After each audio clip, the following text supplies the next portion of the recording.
ತುಂಬಿ ಹೋಯಿತೀಗಲೇ ನನ್ನ ದಿನಚರಿ, ಎಲ್ಲ ಪುಟದಲ್ಲೂ ಅವಳದೇ ವೈಖರಿ. ಅವಳ ನಿಲುವು ಕನ್ನಡಿ ಪುಣ್ಯ ಮಾಡಿದೆ, ಊಹ್ಯ ರೂಪ ತಾಳಿ ನಿಂತಿದೆ.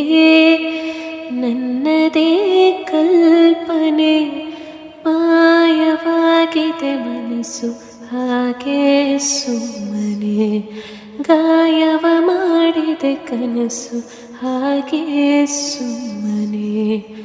ಮೋಹದಲ್ಲಿ ಬೀಳುವ ಮಧುರವಾದ ಭಾವನೆ ಈಗ ತಾನೇ ಬಂದಿದೆ, ನೀಡದೆ ಸೂಚನೆ.